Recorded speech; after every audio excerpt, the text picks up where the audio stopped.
Partners and PCOS with Coral Renaie.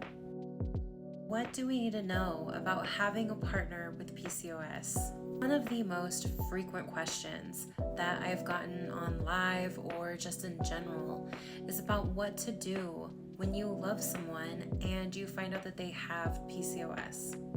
Whether it was just discovered or it's suspected, or possibly they have been hesitant about talking to you about this and have just decided to come to you to talk about it.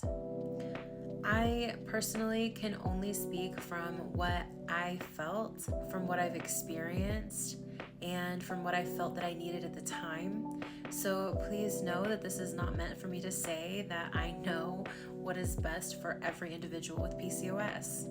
And please keep in mind that not every single woman who does have hair on their face has PCOS.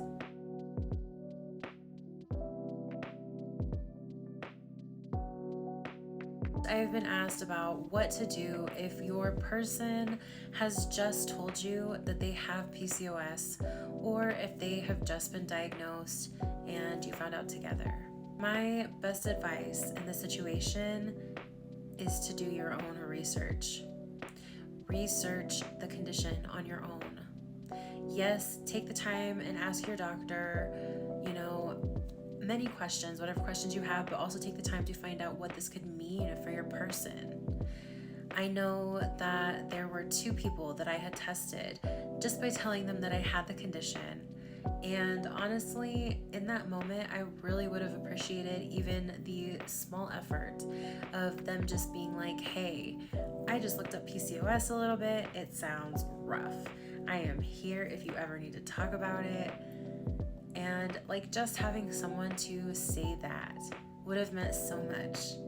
Just having someone to take the time to look into it would have meant so much. By the time that I was with my current partner, I was able to talk about it a little bit more easy, and I am not in a straight relationship, which I do feel like that does leave a bit more room for more compassion and more understanding. Understand that in many cases, your doctor may not know the best course of action. So just be aware, ask your doctor questions, be aware of the education status of your doctor and their awareness of PCOS. It is okay to ask questions. Don't do so in a way that may harm your doctor or make them defensive, but just, asking genuine, honest questions. You have every right to do so.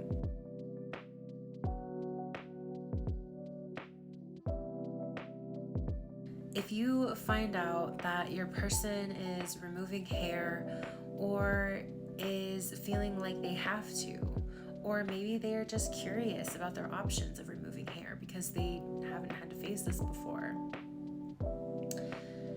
my best advice would be to sit with your thoughts for a little bit before responding. Pay attention to your partner. How is this affecting them? What are they experiencing while this is happening? Is this hurting them? Is it causing them to speak negatively about themselves? Is it causing them to think negatively about themselves? Is it causing them to get defensive? They may be shying away from your touch because they are terrified of you feeling this trouble. These are just normal and valid reactions. It is understandable to want to explore removal options for the hair, of course. But especially to the moms out there, it would have meant so much and would be so powerful of you to speak up and say, hey, if you want to rock that hair, I support you. You do not have to remove this hair to be valuable or to be loved or even to be accepted, because I love you no matter what, and it is just hair. The difference, had I just heard that from one person, I cannot even imagine the impact that that would have had on me as a child. For someone to tell me and look at me and tell me that it would be okay. Your words mean a lot.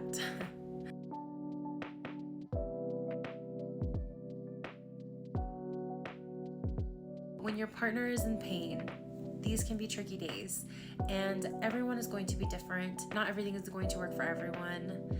Recently, I have seen spearmint tea in PCOS groups, and it personally did help with my cramps the last time that I tried it. It hasn't lessened the hair at all, but the spearmint tea did help me with my cramps. You can talk to your person, see if hot or cold helps their pain. You can then make sure that you have a heating pad or ice pack, depending. Know that on pain days, a lot of us really don't like to be touched. I know for me, sometimes even the air hurts. And just existing feels unbearable. So having someone touch me just adds to it, and it can become overwhelming. Please do not take their pain personally, their discomfort personally. Just be there. Know that anger can surface. Even though it may be directed at you, it is not because of you.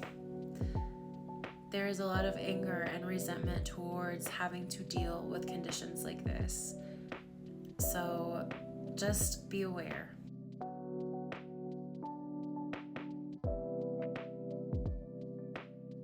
Some really good things of what to say and what not to say. Mostly what not to say.